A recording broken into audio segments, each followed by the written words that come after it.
She Who Roared for Mercy. Chapter 9. The Voice Above the Clouds. The light continued growing brighter. Chicago watched in silence. The enormous creatures along the shoreline became motionless. Even the creature that had once sought to control them lifted its head and stared toward the sky. BJ stood beside She Who Roared for Mercy. "What is it?" She listened. For several seconds, she said nothing. Then she answered, "I don't know." BJ looked at her. "You've never heard it before?" "No." The light stopped. It remained suspended above Chicago. Then a voice came from within it. Not a roar. Not a growl. Not a sound that shook buildings. A voice. Clear. Calm.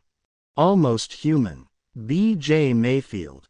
B.J. looked upward. "I'm listening." The voice answered, "Good." The military immediately reacted. Aircraft moved toward the light. Weapons systems activated. B.J. raised his hand. "Wait." The commander looked at him. "How do you know that it's safe?" "I don't." "Then why are you telling us to wait?" B.J. looked toward the sky.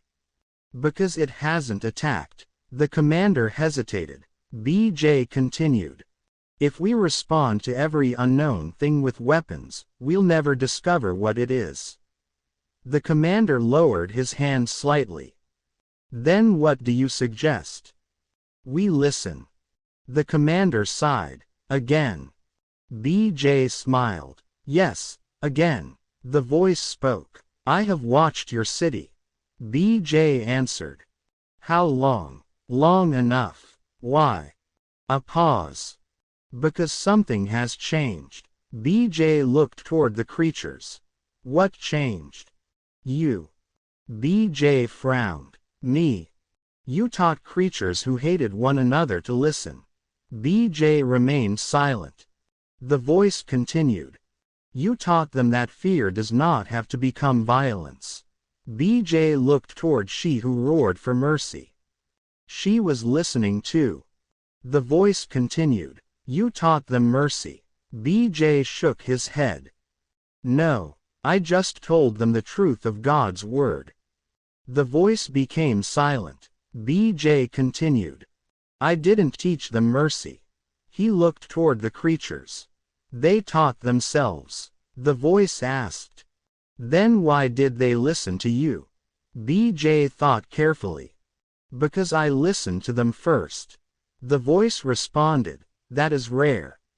B.J. answered, "It shouldn't be." The voice became quiet. B.J. continued. "Real life point. People spend too much time preparing their answers before they've finished listening to the question." She Who Roared for Mercy gave a gentle rumble. B.J. smiled. "What?" She answered, "That is true." The light began descending. The military remained ready. The creatures gathered closer. B.J. looked toward the commander. "Nobody attacks unless we're attacked." The commander nodded. The light finally reached the shoreline. It did not strike the ground. Instead, it opened. Inside stood a figure, human in appearance, not enormous, not armored, not threatening. The figure stepped forward. The creatures watched carefully. B.J. approached. The figure looked at him. "I am called Elias." B.J. stopped. "Elias?" "Yes." "Are you human?" The figure smiled. "That depends on what you mean by human." B.J. raised an eyebrow. "That's not exactly an answer." Elias laughed softly. "No." B.J. smiled. "I appreciate honesty." Elias looked toward She Who Roared for Mercy. "You found him." She lowered her head. "Yes." Elias looked toward B.J. "You are the one who can hear them." B.J. nodded. "Apparently." Elias looked toward the other creatures. "You have changed them." B.J. shook his head. "I helped them hear one another." Elias nodded. That may be the same thing. BJ considered his words. What are you? Elias looked toward the sky. A messenger. BJ immediately became cautious. A messenger from where? Elias looked toward him. From beyond your world. The military commander stepped forward.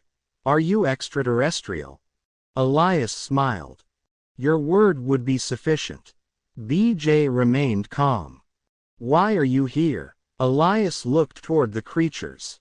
Because the conflict you have witnessed is not isolated to Earth. BJ's expression changed. What do you mean? Elias pointed toward the sky. There are others. The creatures became uneasy. She who roared for mercy stepped closer to BJ. Elias continued. Worlds filled with beings who have faced the same choices. BJ asked. What choices? Fear or faith? Hatred or mercy?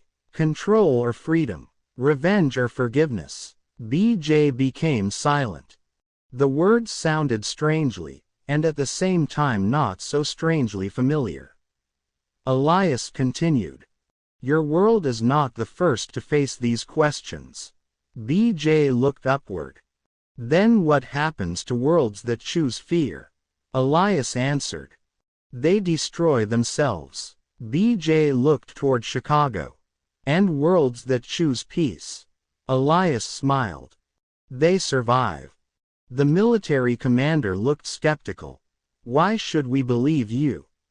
Elias turned toward him. You shouldn't. The commander frowned. Elias continued. Belief without discernment can become foolishness. BJ smiled. That's something I can agree with. Elias looked at BJ. Test what I say. BJ nodded. How? Ask questions. BJ immediately asked, can you control these creatures? No. Can you control humanity? No. Can you force peace? No.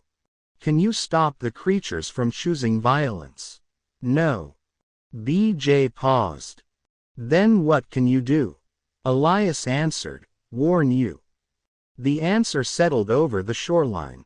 BJ understood. It was the concept of the watchman. In the Bible, the concept of the watchman is found primarily in Ezekiel chapter 3 verse 17, and Ezekiel chapter 33 verses 1 through 9. God appointed the prophet Ezekiel as a spiritual watchman over Israel. His job was to warn the people of danger and call them back to God.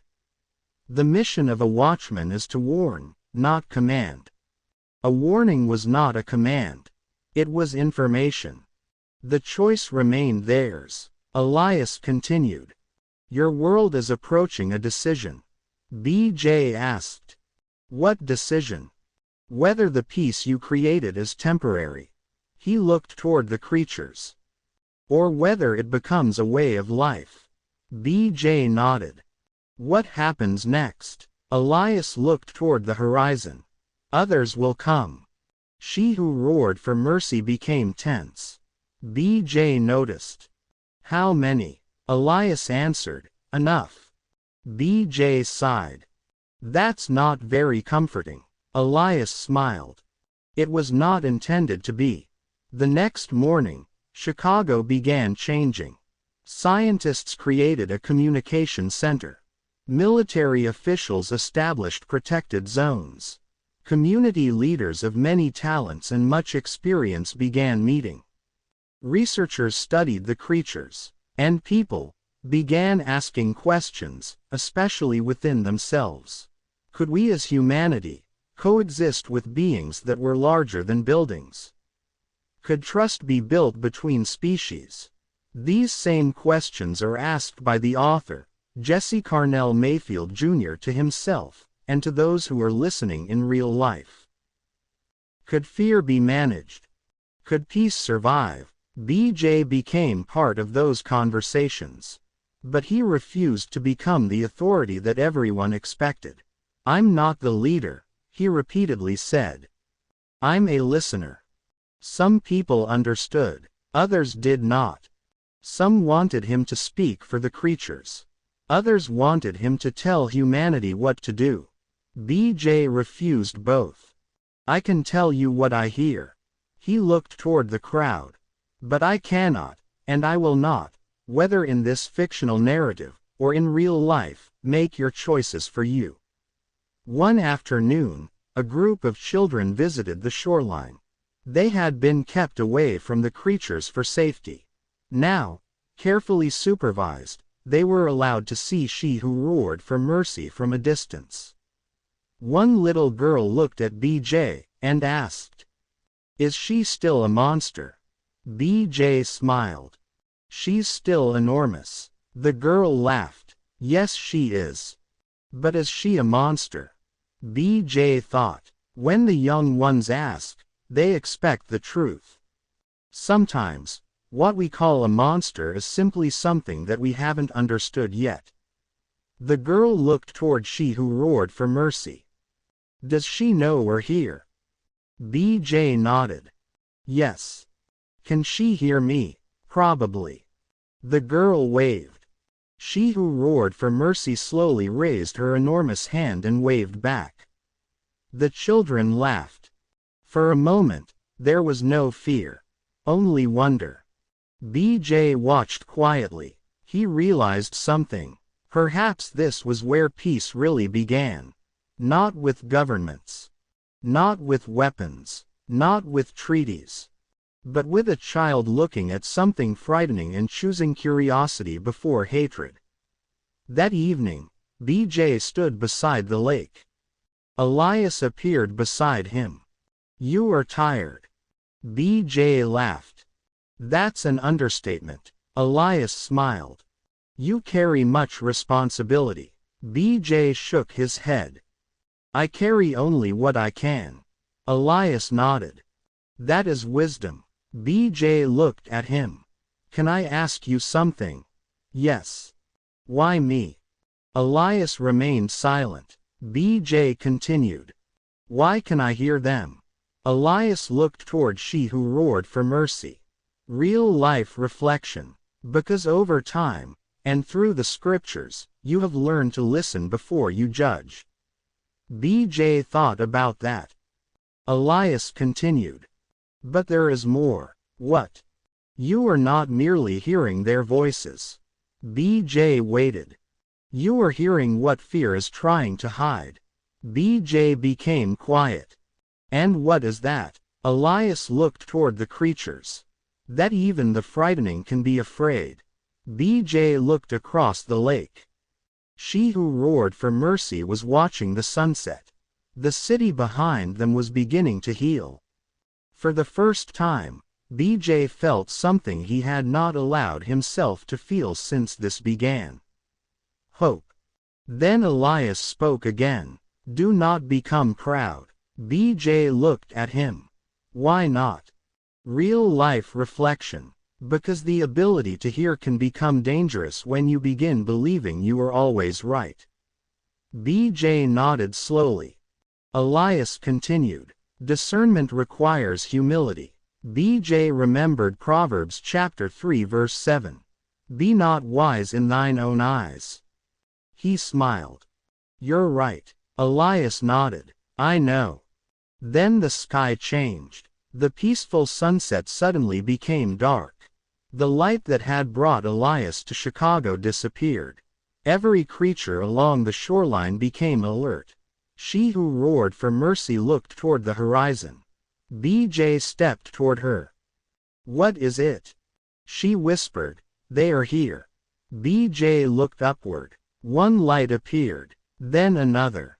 Then another. Soon, dozens of lights filled the sky. Elias looked upward. His expression changed. BJ noticed. "You know them." Elias nodded. "Yes." "Who are they?" Elias answered quietly. "Those who do not believe in peace." BJ stared at the lights. "Are they coming to attack?" Elias shook his head.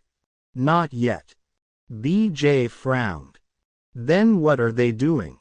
Elias looked toward him. "They are coming to offer humanity a choice." BJ waited. "What choice?" Elias answered, "Peace through freedom." He paused. "Or peace through control." BJ looked toward she who roared for mercy. She looked back at him. And BJ understood. The next battle would not begin with a roar. It would begin with a question. And Chicago, and soon to be the world, was about to be asked whether it wanted freedom badly enough to accept the responsibility that came with it.